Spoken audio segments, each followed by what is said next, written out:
Dengar baik, kalau kita ngutang sama orang, kita akan dipandang rendah sama orang. Lebih baik tuh jangan ngutang, udah berharap sama Tuhan. Kalau Anda terlilit utang hari ini, apa yang Anda harus lakukan? Number one, berharap sama Tuhan.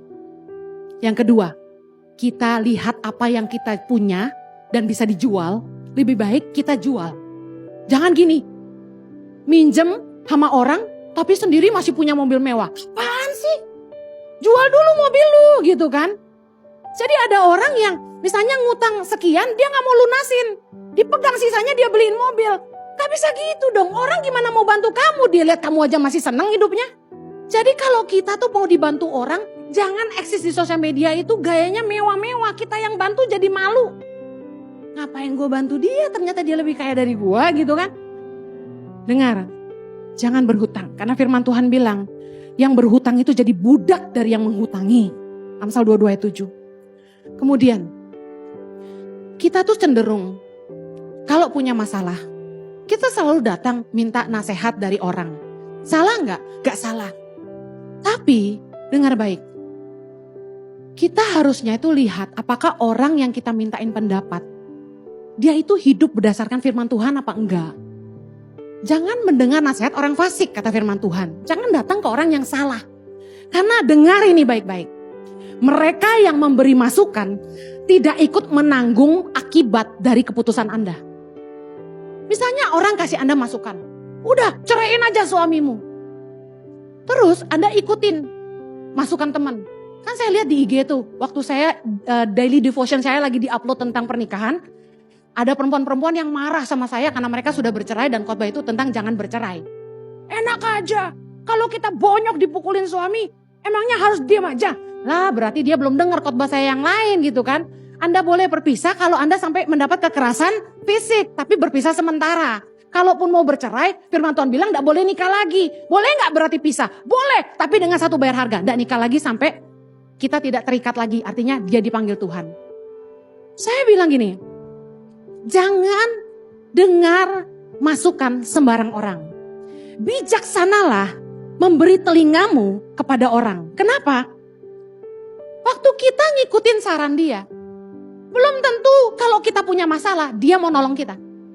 Misalnya ibu ini, dia dikasih tahu kan sama temannya, ceraiin aja laki kayak gitu. Emang dunia cuma selebar daun kelor. Kawin lagi, cari yang kaya. Emang gampang? Saya punya temen, cantik, asli. Gua sih lewat.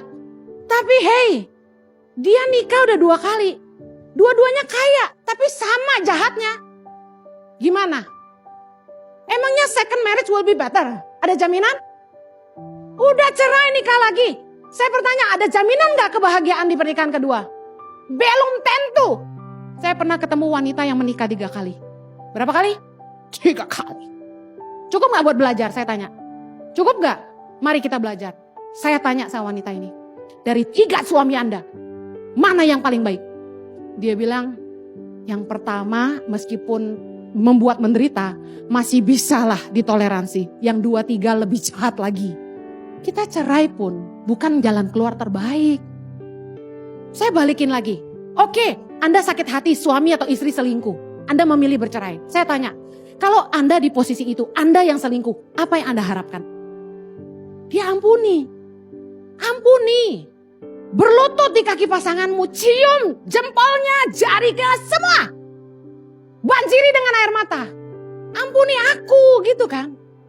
Kita pasti mau diampuni. Firman Tuhan katakan, apa saja yang kamu kehendaki orang lain perbuat kepada kamu, perbuatlah demikian.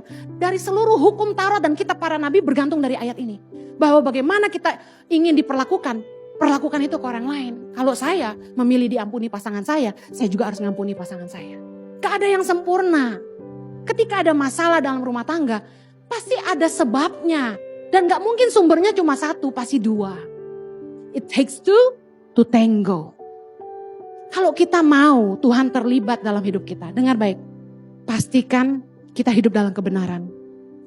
Jangan sampai kita keluar dari jalan kebenaran. Karena dosa justru memisahkan kita dari Allah. Misalnya kita nih lagi dalam kesusahan, pergumulan yang luar biasa. Badai kehidupan yang tidak tertahankan. Saya mau kasih tahu, Anda butuh pertolongan Tuhan enggak? Butuh. Butuh campur tangan Tuhan enggak? Butuh. Butuh mujizat Tuhan enggak? Butuh. Jangan malah berbuat dosa, jangan sampai keluar dari kebenaran kalau Anda ingin Tuhan campur tangan.